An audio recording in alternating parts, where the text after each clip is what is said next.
देश में लॉकडाउन का ऐलान हो गया, सारी फैक्ट्रियां बंद हो गई, मजदूर घर पर बैठ गए, जाएं भी तो कहां।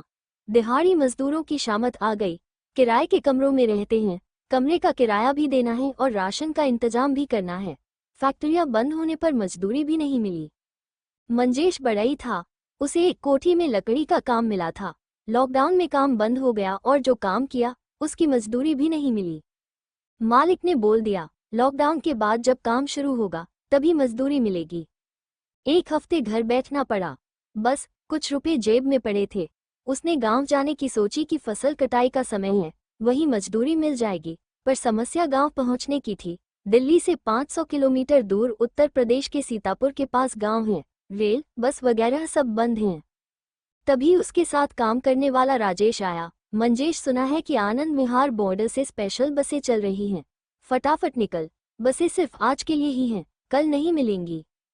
इतना सुनते ही मंजेश ने अपने बैग में कपड़े ठूंसे, उसे पीठ पर लाद कर राजेश के साथ पैदल ही आनंद विहार बॉर्डर पहुंच गया। बॉर्डर पर अफरा तफरी मची हुई थी। हजारों की तादाद में उत्तर प्रदेश और बिहार जाने वाले प्रवासी मजदूर अपने परिवार के संग बेचैनी से बसों के इंतजार में जमा थे।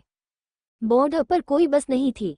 एक अफवाह उड़ी और हजारों की तादाद में मजदूर सपरिवार बॉर्डर पर जमा हो गए। दोपहर से शाम हो गई, कोई बस नहीं आई। बेबस मजदूर पैदल ही अपने गांव की ओर चल दिए। लोगों को पैदल जाता देख मंजेश और राजेश भी अपने बैग पीठ पर लादे पैदल ही चल दिए। राजेश, सीतापुर 500 किलोमीटर दूर है और अपना गांव वहां से 3 किलोमीटर और आगे, कहां तक पैदल चलेंगे और कब पहुंचेंगे? चलते चलते मंजेश ने राजेश से कहा। मंजेश, तू जवान लड़का है, बस 10 किलोमीटर के सफर में घबरा गया, पहुंच जाएंगे, चिंता क्यों करता है? यहाँ सवारी नहीं है, आगे मिल जाएगी, जहाँ की मिलेगी वहां तक चल पड़ेंगे।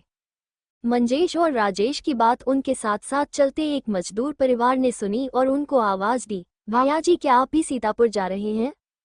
सीतापुर का नाम सुनकर मंजेश और राजेश रुक गए। उनके पास एक परिवार आकर रुक गया। हम भी सीतापुर जा रहे हैं। किस गांव के हो? मंजेश ने देखा कि यह कहने वाला आदमी 40 साल की उम्र के लपेटे में होगा। उसकी पत्नी भी हमउम्र लग रही थी, साथ में 3 बच्चे थे। एक लड़की तकरीबन 18 साल की, उससे छोटा लड़का तकरीबन 15 साल का और उससे छोटा लड़का तकरीबन 13 साल का। हमारा गांव प्रहलाद है, सीतापुर से 3 किलोमीटर आगे है। मंजेश ने अपने गांव का नाम बताया और उस आदमी से उसके गांव का नाम पूछा। हमारा गांव बसरगांव है, सीतापुर से 5 किलोमीटर आगे है। हमारे गांव आसपास ही हैं, एक से भले 2। बहुत लंबा सफर है, सफर में थोड़ा आराम रहेगा। चलो साथ साथ चलते हैं। जब जाना एक जगह तो अलग अलग क्यों? मंजेश ने उससे नाम पूछा। हमारा नाम भोला प्रसाद है, ये हमारे बीवी बच्चे हैं। मंजेश की उम्र 22 साल थी।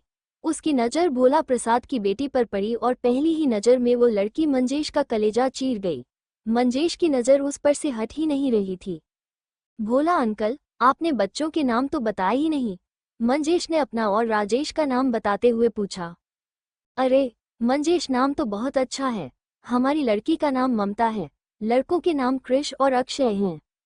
मंजेश को लड़की का नाम जानना था। ममता, बहुत बढ़िया नाम।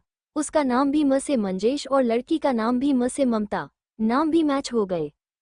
मंजेश ममता के साथ साथ चलता हुआ तिरछी नज़र से उसके चेहरे और बदन के उभार देख रहा था।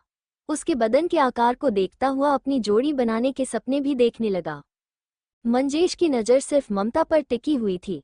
ममता ने जब मंजेश को अपनी ओर निहारते देखा, उसके दिल में भी हलचल होने लगी। वो भी तिरछी नज़र से और कभी मुड़कर मंजेश को देखने लगी। मंजेश पतले शरीर का, लंबे कद का लड़का है। ममता थोड़े छोटे कद की, थोड़ी सी मोटी भरे बदन की लड़की थी।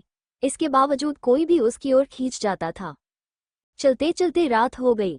पैदल सफर में थकान भी हो रही थी। सभी सड़क के किनारे बैठ गए, अपने साथ घर का बना खाना खाने लगे। कुछ देर के लिए सड़क किनारे बैठकर आराम करने लगे। जब दिल्ली से चले थे तब सैकड़ों की तादाद में लोग बड़े जोश से निकले थे। धीरे धीरे सब अलग अलग दिशाओं में बंट गए। कुछ गिनती के साथ ही अब मंजेश के साथ थे। दूर उन्हें रेल इंजन की सीटी की आवाज सुनाई दी।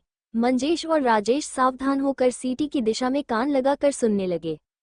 मंजेश, रेल चल रही है, ये इंजन की आवाज है, राजेश ने मंजेश से कहा। वो देख राजेश, वहां कुछ रोशनी सी है, रेल शायद रुक गई है। चलो चलते हैं। सड़क के पास नाला था। नाला पार करके रेल की पटरी थी, वहां एक मालगाड़ी रुक गई थी। राजेश उठ, इसी रेल में बैठते हैं, कहीं तो जाएगी, फिर आगे की आगे सोचेंगे। बोला अंकल जल्दी करो, अभी रेल रुकी हुई है, पकड़ लेते हैं। मंजेश के इतना कहते ही सभी गोली की रफ्तार से उठे और रेल की ओर भागे। उनको देखकर आते जाते कुछ और मजदूर भी मालगाड़ी की ओर लपके। जल्दबाजी में सभी नाला पार करते हुए मालगाड़ी की ओर दौड़े, कहीं रेल चल न दे। ममता नाले का गंदा पानी देख थोड़ा डर गई। मंजेश ने देखा कि कुछ दूर लकड़ी के फट्टों से नाला पार करने का रास्ता है। उसने ममता को वहां से नाला पार करने को कहा। लकड़ी के फट्टे थोड़े कमजोर थे, ममता उन पर चलते हुए डर रही थी। मंजेश ने ममता का हाथ पकड़ा और बोला, ममता डरो मत, मेरा हाथ पकड़कर धीरे धीरे आगे बढ़ो। मंजेश और ममता एक दूसरे का हाथ थामे प्यार का एहसास करने लगे। राजेश, ममता का परिवार सभी तेज रफ्तार से मालगाड़ी की ओर भाग रहे थे।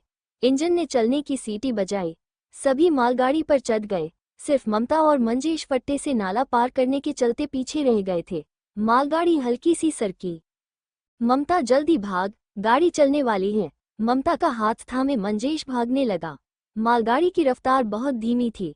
मंजेश मालगाड़ी के डब्बे पर लगी सीढ़ी पर खड़ा हो गया और ममता का हाथ पकड़कर सीढ़ी पर खींचा।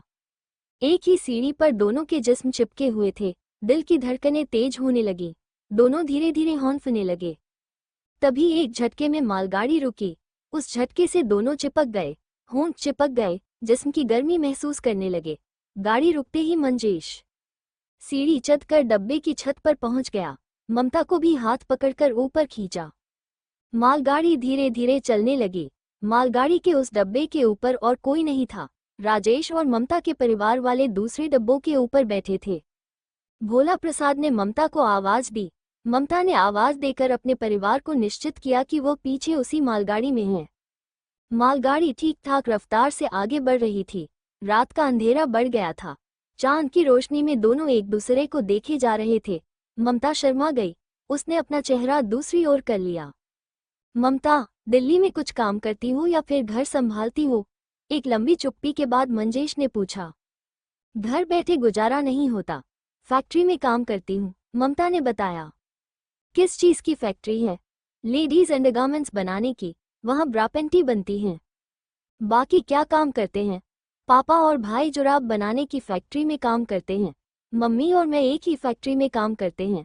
सबसे छोटा भाई अभी कुछ नहीं करता है, पढ़ रहा है, लेकिन पढ़ाई में दिल नहीं लगता है। उसको भी जुराब वाली फैक्ट्री में काम दिलवा देंगे। तुम क्या काम करते हो? मेरे से तो सब कुछ पूछ लिया, ममता ने मंजेश से पूछा। मैं कारपेंटर हूँ, लकड़ी का काम जो भी हो सब करता हूँ।